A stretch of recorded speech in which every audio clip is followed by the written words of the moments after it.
Hello students, BA first year second same.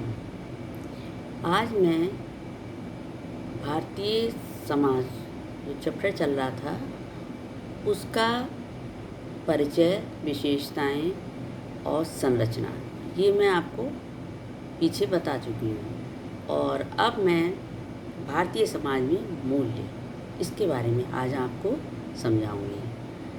Bharatiya Samaj में मूल्य की क्या स्थिति है। जब आर्य आए थे हमारे भारत में, तभी से ही मूल्य जो हैं हमारे समाज में विद्यमान रहे हैं। मूल्यों को यदि हम ये कहें कि आदर्श, हमारे समाज के कुछ आदर्श ऐसे हैं जो विभिन्न गुणों के रूप में व्यक्तियों में विद्यमान रहते हैं।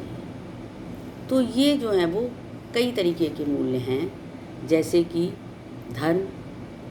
धर्म से यहाँ पर तात्पर्य है कि कर्तव्य और अधिकार। कोई भी व्यक्ति जिस पद पर भी होता है उसका ये कर्तव्य होता है कि वो अपने पद की गरिमा को बनाए रख करके कार्य करे। इसी को मूल्य के रूप में धर्म कहा जाता है।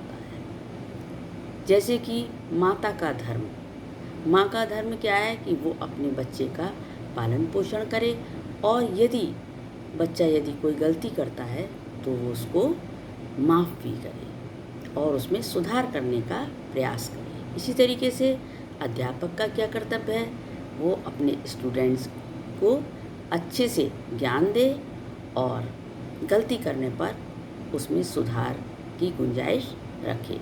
तो समाज में कोई भी व्यक्ति है, हर व्यक्ति का अपना कर्तव्य होता है, और जो व्यक्ति अपने कर्तव्यों का पालन करते हुए समाज में चलता है, आगे बढ़ता है, तो वही व्यक्ति ये कहलाता है कि इसमें मूल्य समाहित हैं, भारतीय समाज के मूल्य समाहित हैं। इसी तरीके से त्याग भी एक बहुत महत्वपूर्ण मूल्य है। हमें क्या करना चाहिए कि हमें अपने स्वार्थ को ना देख करके दूसरे की भलाई के लिए अपने स्वार्थ का त्याग करना चाहिए। यहाँ जैसे कि मान लीजिए एक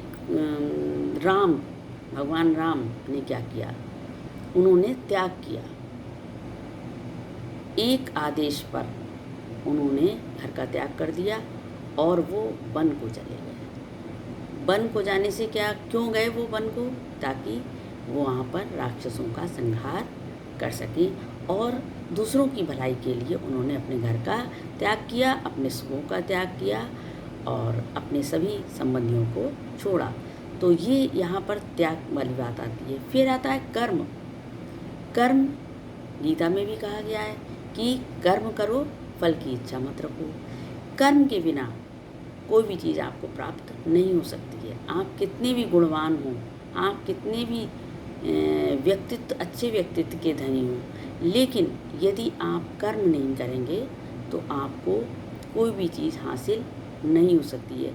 ईश्वर भी तभी सुनता है हमारी, जब हम अपने से प्रयासरत रहते हैं, अपने किसी भी काम के लिए प्रयासरत रहते हैं और सच्ची भावना, ईमानदारी से कार्य को करते हैं, तो ईश्वर हमारे साथ होता है। इसी तरीके से सामाजिक पदानुक्रम एक मूल्य ये भी है। समाज में जो होता है वो पद का एक अनुक्रम चलता है, क्रम चलता है। कोई व्यक्ति नीचे पद पर है तो कोई व्यक्ति ऊंचे पद पर है, चाहे वो अपनी सर्विस में ले लीजिए, चाहे अपने परिवार में ले लीजिए, चाहे किसी भी क्षेत्र में चले आइए, एक पदों का क्रम होता है और उस पद पर रहते हुए अपनी भूमिका को व्यक्ति निभाता है। इसी तरीके से है सहिष्णुता भी एक बहुत बड़ा गुण है। इसके बिना भी समाज में व्यक्ति कुछ हासिल नहीं कर सकता है। अहिंसा तो गांधी ने भी कहा है कि अहिंसा परमो धर्मा। अहिंसा जो होता है वो सबसे बड़ा धर्म है।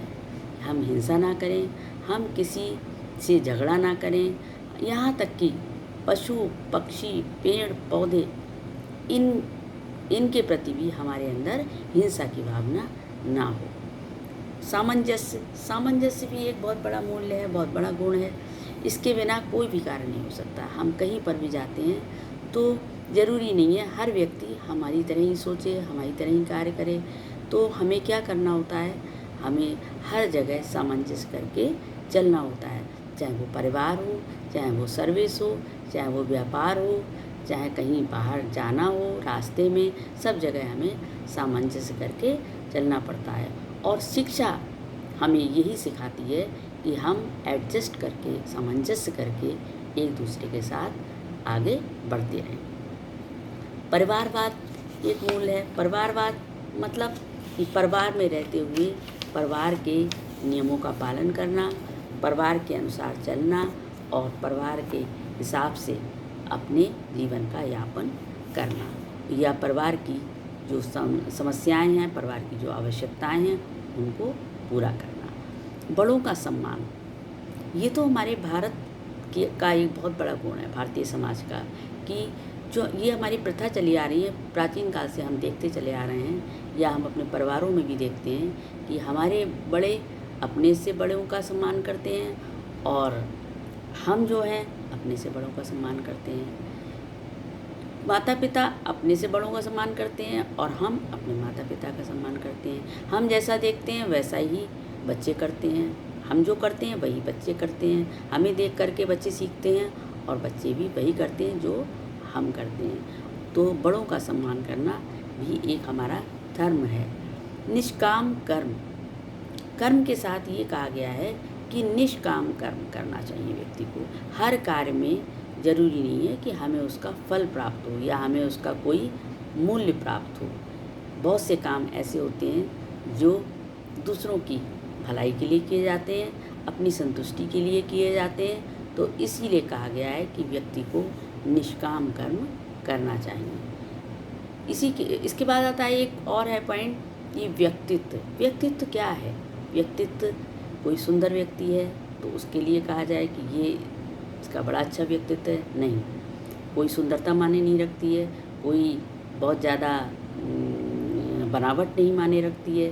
व्यक्तित्व का अर्थ है कि एक ऐसा व्यक्ति जो सभी गुणों से संपन्न होता है और हर चीज़ को सही आंक करके व्यक्ति जो है वो अपने कार्य को करता है और दूसरों को प्रभावित कर सकता है। यदि किसी का व्यक्तित्व अच्छा है, बोलचाल की भाषा अच्छी है, उसका व्यवहार अच्छा है, उसका पहनने ओढ़ने का तरीका अच्छा है, उसके अंदर ज्ञान है, दूसरों के लिए करुणा रखता है, दया रखता है, ऐसा व्यक्तित्व अच्छा कहा जाता है। तो ये सारे जो मूल्य हैं वो हमारे भारतीय समाज के मूल्य हैं और हमारे भारतीय समाज में इन मूल्यों के बारे में विदेशों में भी, पश्चिमीकरण में भी इसका स्थान होता है, क्योंकि पश्चिमी जो लोग हैं, पश्चिम के जो लोग हैं, मतलब जो विदेश के लोग हैं, विदेशों में हमारे मूल्य फेमस हैं और हमारे मूल्यों के लिए ये कहा जाता है कि भारतीय समाज जो है वो बहुत संस्कृतिवान है, संस्कृति है उसके अंदर, एक अपने धर्म को निभाने की कला है। Thank you.